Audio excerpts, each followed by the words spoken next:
नमस्कार मित्रों, मैं राजीव रंजन प्रसाद। महाकुंभ के अवसर पर जन आकर्षण का केंद्र बने रहते हैं नागा साधु। नग्न भूषा, साथ ही त्रिशूल, डमरू, रुद्राक्ष, तलवार, शंख, कुंडल, कमंडल, कड़ा, चिमटा, कमरबंद, भभूत में रमे और इन्हीं साधनों से सजे धजे साधु भारतीय संस्कृति के ध्वज धारक हैं। वामपंथियों की विवेचनाओं में नगा साधुओं और उनकी भाव भंगिमाओं का परिहास तक देखा गया है। वस्तुतः हम अपने ही गौरवशाली इतिहास से परिचित नहीं हैं और नागाओं को नग्न देखकर ठहाके लगा रहे हैं। कितनी निर्लज्जता है कि भारतीय होकर हम भारत को जानना नहीं चाहते। नगा साधुओं को जानकर संभवतः भारतीयता को जानने का एक सूत्र पकड़ा जा सकता है। अतः शिव के गणों सदृश सजे धजे इन साधुओं के अतीत पर आइए एक दृष्टि डालते हैं। डॉक्टर अशोक त्रिपाठी अपनी पुस्तक नगा सन्यासियों का इतिहास में स्पष्ट करते हैं कि अपने धार्मिक विश्वासों एवं दर्शन के आधार पर अखाड़े मुख्य रूप से दो संप्रदायों में बटे हुए हैं।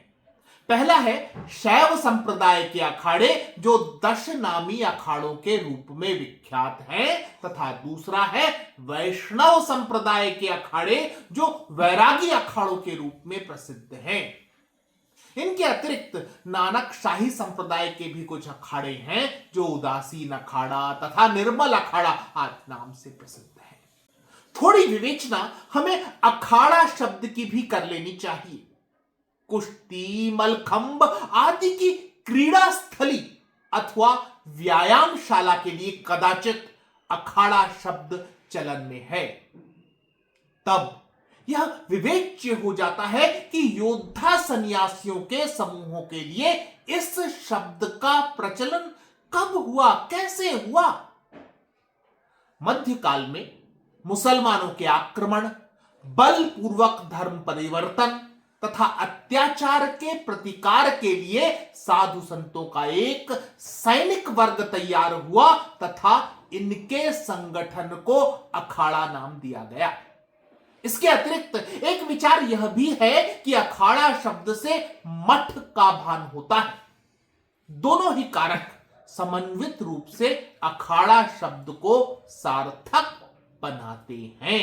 वे साधक जो इतिहास का महत्वपूर्ण हिस्सा थे, जो स्वयं भी इतिहास रचते रहे, आज अल्पज्ञात क्यों हैं? संभवतः इसका कारण है कि नगा सन्यासी रहस्यमयी बने रहे और उन्होंने स्वयं को सीपी के भीतर मोती सा बंद रखना ही पसंद किया।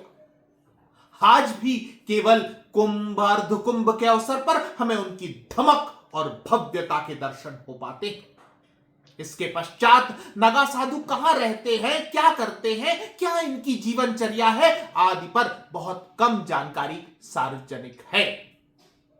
यह सही है कि प्रामाणिक जानकारियों का अभाव है, तथापि अनेक विद्वान मानते हैं कि अखाड़ों की स्थापना आदि शंकराचार्य के समय हुई थी। शंकराचार्य का यह स्पष्ट अभिमत था कि जब तक साधुओं का एक योद्धा वर्ग न होगा, उनके द्वारा स्थापित संप्रदाय अधिक समय तक नहीं चल सकता। अतएव उन्होंने धर्मार्थ योद्धा सन्यासियों की नियुक्ति की, जो कि नागा सन्यासी कहलाए।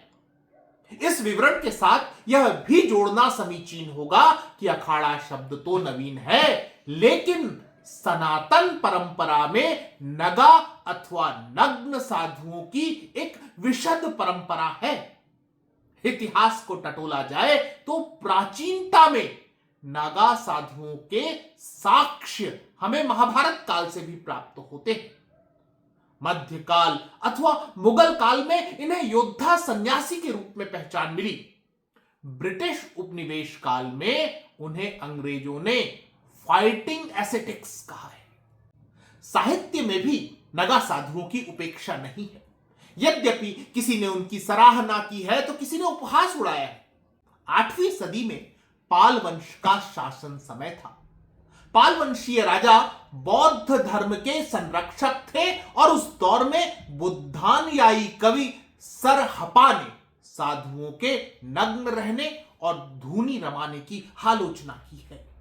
15वीं सदी में अनेक क्रांतिकारी दोहे लिखने वाले संत कबीर भी नगा साधुओं पर कटाक्ष करते प्रतीत होते हैं। वे लिखते हैं, महादेव को पंथ चलावे, ऐसो बड़ो महंत कहावे, हाट बजारे लावे तारी, कच्चे सिद्ध माया प्यारी, कब सुखदेव तोपची जोरी, कब दत्ते मवासी तोरी, नारद कब बंदूक चलाया, व्यासदेव कब बम बजाया।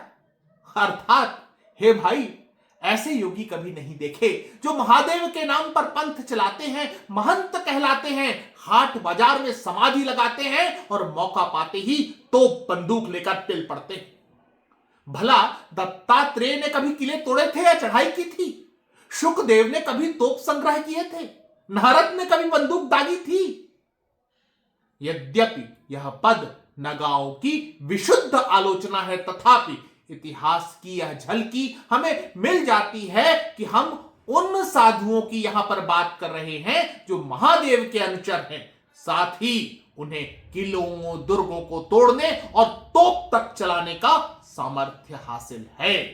नागाओं के साधक स्वरूप और योद्धा स्वरूप दोनों का ही बोध हमें भारतीय भूभाग पर सिकंदर के आक्रमण के समय के उद्धरणों से होता है। सिकंदर अपने विजय अभियान के दृष्टिगत तब अस्तित्व में रहे दुनिया के पहले और सबसे विशाल विश्वविद्यालय होने के गौरव क्षेत्र तक्षशिला नगरी पहुंचा। वहां के शासक आम्भिराज ने उसका भव्य स्वागत किया। महान दार्शनिक का शिष्य होने के कारण सिकंदर भारतीय दर्शन अध्यात्म से परिचित होना चाहता था। वह भारतीय साधु संतों के दीर्घ जीवन जीने और चमत्कारों के आख्यानों से परिचित था। अतः आम्भिराज के समक्ष सिकंदर ने इच्छा व्यक्त की कि मैं सिद्ध संतों से मिलना चाहूंगा। तक्षशिला के सीमांत पर जहां से वन आरंभ होते हैं, वहीं नदी के किनारे महर्षि दांडयायन के शिष्य कल्याण साधनारत थे। सिकंदर को बता दिया गया कि संत मस्त मौला किस्म के हैं, बुलाने पर भी राजमहल नहीं आएंगे, मिलना है तो वहीं चलना होगा। अगली सुबह सिकंदर बताई दिशा में सिद्ध संत की तलाश करता हुआ लाव लश्कर के साथ निकल पड़ा। सिकंदर ने देखा कि नदी किनारे पत्थर पर एक व्यक्ति लेटा हुआ है। उसके बदन पर वस्त्र का एक टुकड़ा भी नहीं, किंतु चेहरे पर परम शांति अलग आभा बना रही थी। भस्म से लपेटा हुआ उसका पूरा शरीर ऐसा प्रतीत होता था मानो मानव तन पर चांदी चढ़ाई गई हो। मैं सम्राट हूं, ठसक के साथ सिकंदर अपने घोड़े से उतरा। इस खनकती आवाज में दिए गए परिचय से साधु तनिक भी प्रभावित नहीं था। उसे क्या लेना देना कि सामने कौन खड़ा है। विश्व विजेता हूं मैं, सिकंदर ने फिर कहा। उसके दुभाषिये ने अपने सम्राट की ठसक वाली भाषा का अनुवाद साधु के कान के पास जाकर दोहराया। कैसा विजेता, क्यों करते हो रक्तपात? अपने स्थान पर लेटे लेटे पलके मूंदे हुए नगा साधु ने कहा। संपूर्ण जगत पर शासन करूंगा। सिकंदर ने अपनी महत्वाकांक्षा को सामने रखा। तो फिर उससे क्या होगा? विश्व की संपत्ति और ऐश्वर्य मेरे कदमों में होगा। उससे क्या होगा? नगा साधु ने फिर पूछा।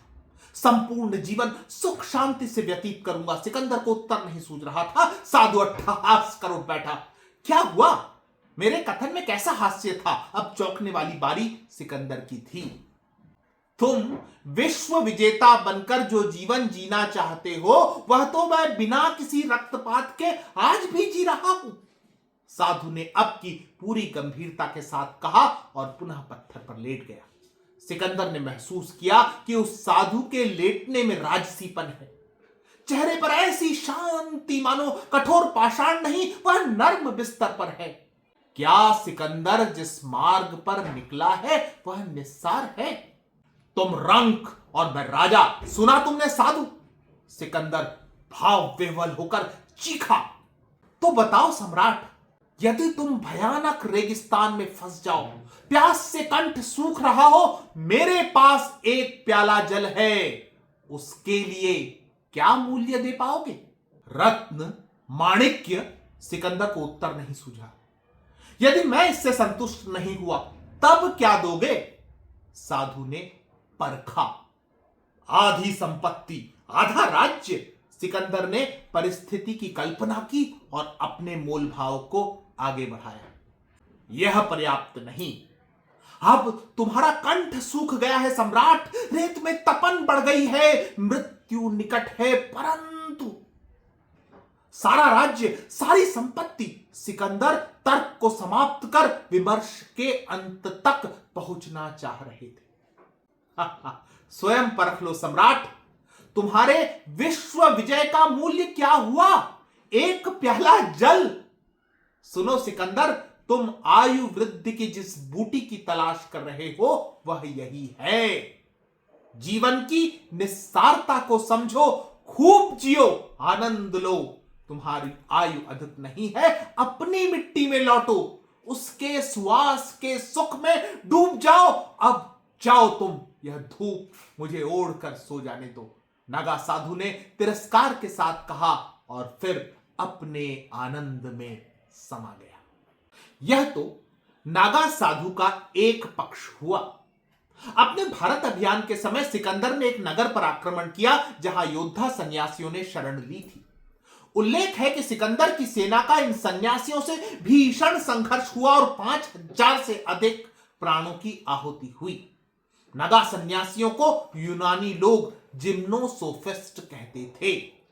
सिकंदर के इतिहासकार एरियन ने अपनी इंडिका में नागा साधुओं के लिए लिखा है कि ये दार्शनिक नंगे रहकर अपना जीवन व्यतीत करते हैं, जाड़ों में खुले आकाश के नीचे धूप में, किंतु ग्रीष्म ऋतु में जब सूरज बहुत तपने लगता है वे घास के मैदानों में और आर्द्र स्थानों में पेड़ों के नीचे रहते हैं।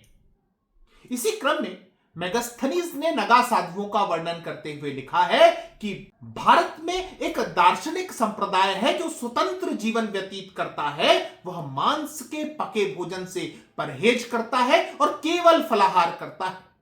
पूरा जीवन वे नग्न रहकर बिताते हैं तथा कहते हैं कि ईश्वर ने शरीर आत्मा को ढकने के लिए दिया है। उनका मानना है कि ईश्वर प्रकाश है, किंतु सूर्य अथवा अग्नि की तरह नहीं जिसे हम आंखों से देखते हैं, किंतु ईश्वर से उनका तात्पर्य तर्कपूर्ण प्रवचन से है जिसके द्वारा बुद्धिमान लोग जीवन के गूढ़ रहस्यों को पहचानते हैं। वे जीवन को तिरस्कारपूर्ण उपेक्षा से देखते हैं। वे देवता का नाम आश्चर्यजनक आदर के साथ उच्चारित करते हैं तथा मंत्रों के साथ उसकी पूजा करते हैं। उनके साथ स्त्री और बच्चे नहीं होते। मुगल काल में नागा साधुओं की सैन्य क्षमता और प्रभाव के स्पष्ट प्रमाण मिलने लगते हैं। एस्थेटिक्स ऑफ काशी पुस्तक में सरस्वती तथा सिन्हा लिखते हैं, प्राचीन काल से ही नागा साधु दलों में, जिन्हें झुंडी कहते थे, देश में पर्यटन करते रहते थे। अकबर के शासनकाल में मुसलमान मलंग फकीर हिंदू ग्रामीणों को तंग कर रहे थे, क्योंकि हिंदू जनता नागा सन्यासियों को आदर के साथ स्वीकार कर रही थी। अतः यह नागाओं और मलंगों के बीच एक खुले संघर्ष में विस्फोटित हो गया। मलंग पहले से ही तलवारों से लैस थे एवं उन्होंने निर्दयता पूर्वक नागा सन्यासियों की हत्या की। जब हिंदुओं ने न्याय हेतु अकबर से संपर्क किया तो उसने कहा कि दो गायें लड़ रही हैं। इस मामले में उसने हस्तक्षेप करने में अपनी अक्षमता प्रदर्शित की। इस पर मलंगों द्वारा हिंदू सन्यासियों और ग्रामीणों की हो रही क्षति को बचाने के लिए राजपूताना के राजाओं ने साधुओं के वेश में कुछ सैनिक भेजे। इस अवसर पर प्रथम बार हिंदू राजाओं द्वारा नागा साधुओं को अस्त्र की आपूर्ति की गई। अकबर को तो महान भारत के वामपंथी इतिहासकारों ने बनाया है, अन्यथा उसकी क्रूरता और कुकृत्य का वर्णन हमें अकबरनामा से ही प्राप्त हो जाता है, जहां वह वर्ष 1567 में कन्नौज में हुए कुर तथा पुरी संप्रदाय के साधुओं के मध्य संघर्ष का आनंद लेता है और कमजोर पड़ रहे पक्ष के बीच अपने सैनिकों को भी साधुओं के भेष में उतार देता है। इस तरह वह साधुओं की हत्या भी करवाता जाता है और नरसंहार का आनंद उठाता रहता है। अकबर के संदर्भ में जिस परिघटना का अधिक जोर शोर से रेखांकित किया जाना चाहिए वह है महाराणा प्रताप का साथ दे रहे नगा साधुओं के साथ अकबर का संघर्ष। राजस्थान के पंचमहुआ में छापली तालाब और राणा कड़ा घाट के बीच लड़ा गया युद्ध अनेक नगा साधुओं के बलिदान का लोमहर्षक वृतांत है, जहां मुगलों की ईंट से ईंट बजा दी गई थी। इस कड़ी में धनंजय चोपड़ा अपनी किताब भारत में कुंभ लिखते हुए नगा साधुओं और बाहरी आक्रमणकारियों के साथ हुए उनके संघर्ष को रेखांकित करते हुए संक्षिप्त वर्णन करते हैं। इनमें 3 हमले और संघर्ष बहुत प्रसिद्ध रहे और इतिहास में ब्यौरेवार तरीके से दर्ज हैं। पहला तो सन 1260 में गुलाम वंश की सेना ऐबक की सेना का हमला, दूसरा संवत 1721 में औरंगजेब की सेना के साथ टकराव और फिर सन 1756-57 में अब्दाली की सेना के साथ टकराव खास है। अर्थात अकबर के समय से नगा साधुओं के सैन्यीकरण को जोड़ना केवल एक अनुमान है। यहां हमें ध्यान रखना चाहिए कि औरंगजेब के साथ नगा साधुओं ने जो वीरता दिखाई थी उसे भी हमारी इतिहास की पुस्तकों ने कोई महत्व नहीं दिया है। आखिर क्यों? लेखक जेम्स जी लोचटेफेल्ड की किताब the illustrated encyclopedia of Hinduism के पहले खंड में उल्लेख है कि वाराणसी के महानिर्वाणी अखाड़े के नगा साधुओं ने औरंगजेब की सेना का कड़ा मुकाबला किया। इस युद्ध में नागा साधुओं की जीत हुई थी। वर्ष 1664 में औरंगजेब के काशी विश्वनाथ मंदिर पर किए गए इस आक्रमण का उल्लेख इतिहासकार जदुनाथ सरकार की किताब अ हिस्ट्री ऑफ 10 नामी नागा सन्यासी में भी है।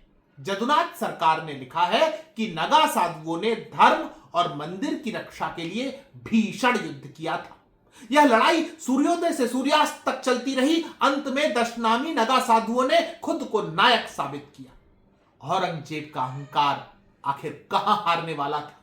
उस दुष्ट ने अपनी इस पराजय के 4 साल बाद अर्थात वर्ष 1669 में पुनः काशी विश्वनाथ मंदिर पर हमला किया। लगभग 40,000 नगा साधुओं ने काशी विश्वनाथ ज्योतिर्लिंग की रक्षा करते हुए अपने प्राणों की आहुति दी थी। आज ज्ञानवापी मस्जिद के नाम पर जो संरचना औरंगजेब द्वारा खड़ी की गई है उसे वापस लेना इसलिए भी आवश्यक है क्योंकि नगा साधुओं के महान बलिदान को व्यर्थ जाने तो नहीं दिया जा सकता। डॉक्टर वीडी महाजन की पुस्तक मध्यकालीन भारत में इसका उल्लेख है कि हिंदुस्तान पर अफगानिस्तान का वर्चस्व जमाने के लिए अहमद शाह अब्दाली ने 1748 से 1767 के बीच में 7 बार चढ़ाई की थी। नगा साधुओं की सेना ने और उनके पराक्रम ने अब्दाली के मंसूबों को पूरा नहीं होने दिया। विशेष रूप से नगा साधुओं की सामरिक उपलब्धि में यह परिघटना अमर है। वर्ष 1757 में जब अहमद शाह अब्दाली की सेना ने श्री कृष्ण नगरी गोकुल पर आक्रमण किया था तो 4000 सैनिकों की अफगानी टुकड़ी के सामने केवल 111 निर्वस्त्र साधु थे। अफगानी सेना नायक इन निर्वस्त्र सन्यासियों को देखकर उनका परिहास करने लगा, अट्टहास करने लगा।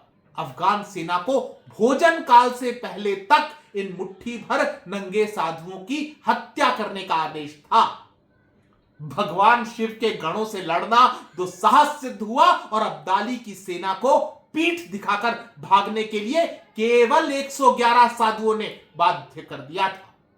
प्रोफेसर धनंजय चोपड़ा की पुस्तक भारत में कुंभ से यह उद्धरण प्राप्त होता है कि जब महारानी लक्ष्मीबाई अपना अंतिम युद्ध लड़ रही थी, कर्नल रेली के नेतृत्व में ब्रिटिश फौज से रानी लक्ष्मीबाई और उनके पास शेष रहे सैनिकों का आमना सामना था। एक अंग्रेज सिपाही ने महारानी लक्ष्मीबाई के माथे पर तलवार से वार कर दिया। वीरांगना महारानी के विश्वास पात्र सैनिक घायल अवस्था में उन्हें लेकर पास ही अवस्थित संत गंगादास के आश्रम पहुंचे, जहां संत के साथ अनेक नागा साधु भी रहते थे। जख्म गहरा होने के कारण महारानी को अनेक प्रयासों के बाद भी बचाया नहीं जा सका। आश्रम तक ब्रिटिश सेना पहुंच गई थी, अतः महारानी लक्ष्मीबाई के पार्थिव शरीर का अनादर न हो सके, इसलिए सुरक्षित रूप से उनका अंतिम संस्कार किया जाना था। संत के आदेश पर सैकड़ों नागा साधु अंग्रेजी फौज से भिड़ गए। 700 से अधिक नागा साधुओं ने महारानी के दिवंगत शरीर के अंतिम संस्कार तक संघर्षरत रहकर आत्म बलिदान दिया। संत गंगादास ने महारानी लक्ष्मीबाई के पुत्र दामोदर राव की रक्षा भी उसे नागा साधु का वेश प्रदान कर की थी। प्रथम स्वतंत्रता संग्राम ही नहीं, नागा साधुओं ने अंग्रेजों को विविध अवसरों पर नाकों चने चपवाए हैं। भारत की स्वतंत्रता के विविध आंदोलनों में भी उन्होंने प्रत्यक्ष अथवा परोक्ष अपनी भूमिका निभाई। आजादी के बाद नागा साधु यह जान गए थे कि सशस्त्र संघर्ष में उनकी भूमिका अब सीमित रह गई है, तथापि वे अब भी सनातन संस्कृति के ध्वज धारक की तरह अपनी भूमिका और प्रासंगिकता को बनाए रखे हुए हैं। नागा साधुओं की नग्नता पर कटाक्ष करने वाले वस्तुतः अपनी जड़ों से कटे हुए लोग हैं। समय बदलता है, लेकिन संस्कृति के तत्व कभी अप्रासंगिक नहीं होते हैं। मित्रों, आज इतना ही। फिर मिलता हूं ऐसी ही किसी ऐतिहासिक प्रस्तुति के साथ। अगर आपको मेरा ये चैनल पसंद आ रहा है तो कृपया इसे सब्सक्राइब करें। आप इस प्रस्तुति को लाइक या शेयर भी कर सकते हैं। नमस्कार।